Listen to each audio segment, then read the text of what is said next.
All right, I think we can keep this really quick and to the point. So it's 2026 and you want to get into Pokemon investing and you want to know where to start. I think that probably the least controversial place that we could possibly start is in Ascended Heroes ETB. Why? So it's a special set, there's no booster boxes. Historically, booster boxes tend to perform the best, but when you have a special set, there are no booster boxes, so what do you buy instead? An ETB. We can say that, like, within the last month when they just came out, we have absolutely massive, massive amounts of volume on these. Um, and the set is really, really good. So one of the best things about the set is that there's just so many different cards to chase. So there's a lot of like incentive to rip the packs. Top chase is like $1,000 essentially, like in a raw, like ungraded copy, which is honestly ridiculous. I have no idea what these are going for in a PSA 10. Um, and yeah, like it's literally just one of like so many good cards. Like even if you don't like the golds, like the Dragonite could easily be the set top chase if the Gengar didn't exist. Both of these Pikachu's incredible, and then all of the illustration rares are just genuinely so so good. Like look at the Psyduck, Jesus. Um, TLDR, great set. It's gonna go up. So like we can look at even just like the last two sets. So we have Prismatic, ETBs, which I don't know if anybody's been watching lately, but like what happened here? We can kind of see that they've been shoving these through the printers for the last 12 months, but yeah, I don't know. Looks like something finally caught up. If we go like one step back and we just go to Paldean Fates, um, same story but better, like $350 a box. And these are like 2 years old. So TLDR, it really doesn't matter how much like Pokemon is gonna print these in the next 12 months. These are just gonna go up, and you can kind of hold on to these with really really low stress. Like even if your time horizon is 3 to 5 years, like we just yeah, they're gonna be more than $100 a box, and that's like not investment advice, but like you can pretty much guarantee. Okay, and now I think this is where we can start to get a little controversial.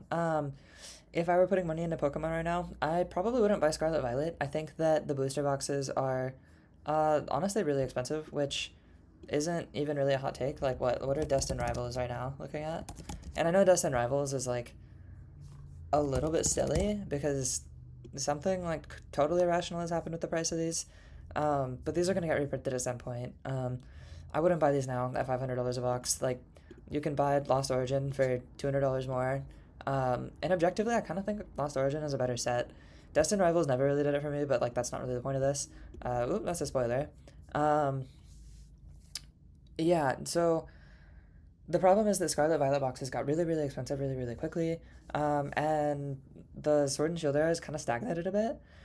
If you've been around like in Pokemon, like even just a little bit amount of time, you know that like things tend to be cyclical, right? Recently, we've seen a big uptrend in Vintage. Vintage has done really, really well recently, and then we just started to see Modern also tick back up.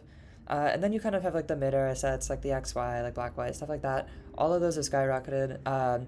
Objectively, Sword and Shield is just underpriced right now. And I can tell you like the best reason for why is like these haven't had their um, price breakout yet, let's say. They've kind of hit this price range and then just kind of stagnated.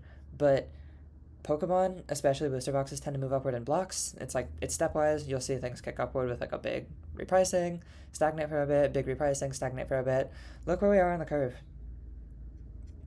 And then we have Fusion Strike, exact same thing as Lost Origin. So I realized I didn't really talk about why Lost Origin specifically.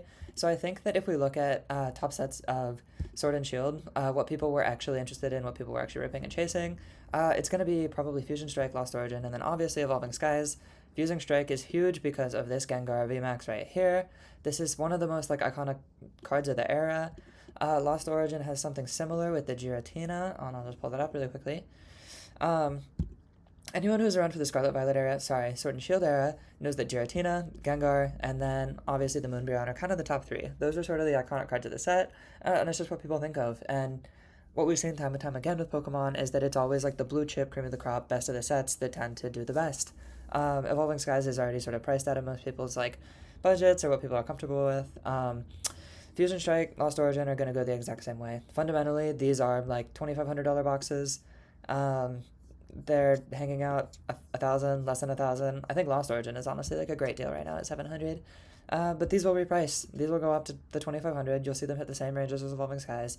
Evolving Skies will probably hit 5,000. It's just really a question of when. Um, and yeah, I think that these honestly TLDR are just like fundamentally underpriced. Like the takeaway is that yeah, they're gonna move upward as a block, and I think that that will probably happen like relatively soon. And I think that Worst case, it doesn't. You can pretty comfortably hold on to these for 5, 10 years, and like you'll still be able to get your money out, and you're gonna see like a nice return with it. So I'll actually include this last one as a little bonus, just in case you really, really hate Sword and Shield, and I don't know, want to buy something else. I think that the Mega Evolution like base set, or like whatever you want to call it, first set in the block, this is one of like the best base sets we've ever seen like in Pokemon's history. I think that the like gimmick or whatever you want to call it of having it be the enhanced booster box coming with like the promo card, with the stamp, because for some reason everybody wants the stamp. Um, yeah, it's just gonna hold up the prices. Like these have already done quite well. You saw these going for well over 300 at release. Crashed for a little bit. The prices started to recover. It's like I don't know. They're just like not getting printed right at this moment. I'm not saying they won't be reprinted. Nobody really knows. Especially with the enhanced booster boxes, Pokemon's been really, really unclear. Um, but the price on the set is just really good for like what it's got inside. So I don't know. Even ignoring the gold cards, which is like kind of just an extra bonus, like the illustration rares here are really, really strong. The Venusaur set just looks really good. Honestly, like, and I've ripped a bunch of this myself. Like, it's genuinely fun, which will kind of keep people coming back to it. The Marshadow blew up. Like, just yeah, the Pikachu. Like, I think for these, if I were to try to set a price target, I think that I can pretty easily see these being a $500 box. With what's happened with Destined Rivals, and I know it's like the Team Rocket set and had all the hype around it.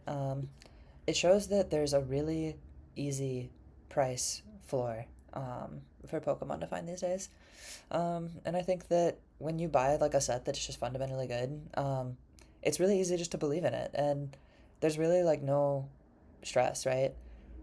I think the times when Pokemon investing really goes bad is when you buy things that you don't really like and you feel some stress, like you have to get your money out, or you just like aren't happy with like the thing you have sitting on your shelf. And I don't know. I think that these are some ideas, but you should always make sure that you buy the thing that you enjoy.